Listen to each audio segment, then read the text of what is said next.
Hello. I am Min and this is my channel. If you've not come before, I pretty much talk about a lot of books, as you would expect from a booktube channel. I would hope.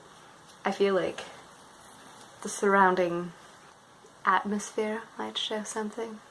Anyways, today I'm going to talk about the books I've bought in August and September. I bought 4 classics and 3 science fiction fantasy. 1 science fiction, 2 fantasy. First of all, I have The Bell Jar by Sylvia Plath. This is an incredible book. It has skyrocketed to one of my all-time favorite books of all time. It was published in 1962 and it is about mental illness in the 1950s, largely autobiographical about Sylvia Plath's own experience with mental illness. This is a description of her. I guess I should have been excited the way most of the other girls were, but I couldn't get myself to react. I felt very still and very empty, the way the eye of a tornado must feel, moving dully along in the middle of the surrounding hullabaloo. And it's an incredible book. I read it all in one day, the day I received it. And it has powerful imagery about mental illness and suicide, especially considering the fact that the author committed suicide only a few months after releasing the book. And it talks about mental illness coming back, so it means a lot to me. And onto a less gruesome, not really, we have Crabby Punishment, which focuses on a man who believes he's above the law because he is rich, and then he murders someone to prove that point, and then becomes morally conflicted and falls in love with a religious woman. Man, you do not pick the right things. I'm really interested. I have not begun this book, but I can just sense that I'm going to love it. And who doesn't love a good murder story? Moral conflict. And then also talking about moral conflict, A Farewell to Arms by Ernest Hemingway. I have begun this book in August and then I didn't pick it up again. It's an old expression of love and war and the conflict of morality. Who can resist that? I don't get people that don't love classic books. Anne of Green Gables, which I needed my 4th copy of this book, but this is a beautiful copy that I've seen in chapters so many times, and it's gorgeous. It was $2. I couldn't resist. Anne of Green Gables is about an orphan who is adopted by a brother and a sister by mistake and grows up and learns imagination, learns loss, learns how to love people and make mistakes and grow from that. It tells an incredible story of Marilla, the woman who took her in, and her moving from cynicism to imagination and laughter. And it's a story element that I didn't catch when I was 11 reading it that I totally enjoyed so much when I was older, and her learning that she doesn't need to use big words to justify herself. All of these beautiful, beautiful things that she's learning that I'm like, you are a precious writer. So my library gave this away for 50 cents. And it's The Name of the Wind. And even the librarian was like, oh my goodness, why is our library giving this away? About a dude telling his autobiography, and he thinks he's super great, but he's not super great, and we're just learning about the experiences. I don't know that much about this book. It is one that I plan on picking up when I have time to read a book that's approximately 600 pages in this large print.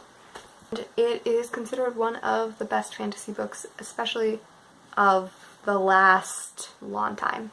The Hammer of Thor. This is the 2nd book in the Magnus Chase series. I finally got around to reading the first one in August and I really adored it, and this one I got for $2, so I was like, I'm good with buying this. It follows a boy who is, spoilers, I'm not gonna say, connected to Norse mythology and then dies. He dies in chapter 2. So he's dead. But how and when he does things that are dead, you just have to read the book. Also has great representation for deaf individuals as well as Muslim characters are in here, which is awesome because they're not represented ever in literature.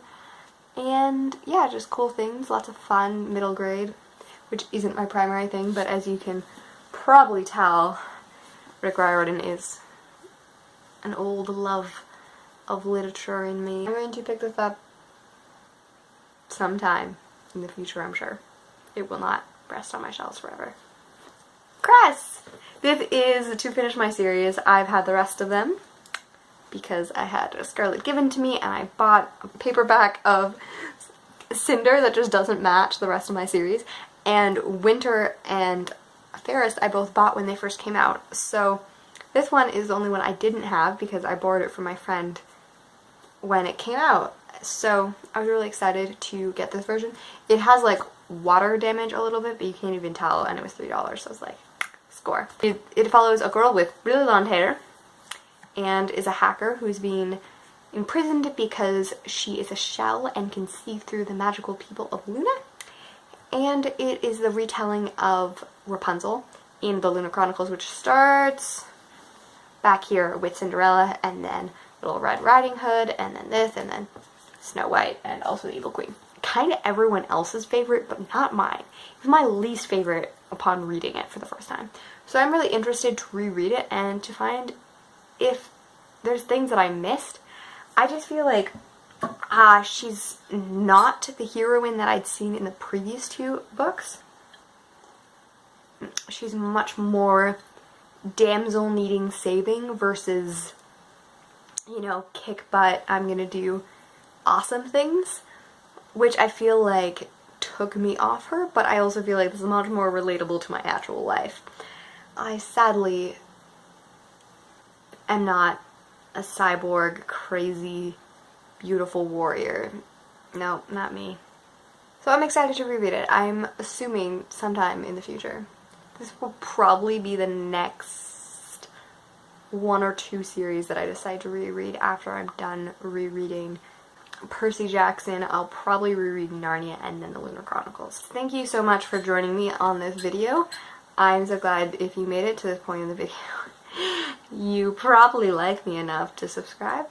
That's cool. If not, I don't know how to do self-promotion. It always makes me feel really uncomfortable. But please comment, tell me if you've read all these books, which book that I should put on my near list, and what your favorite book was that you bought lately.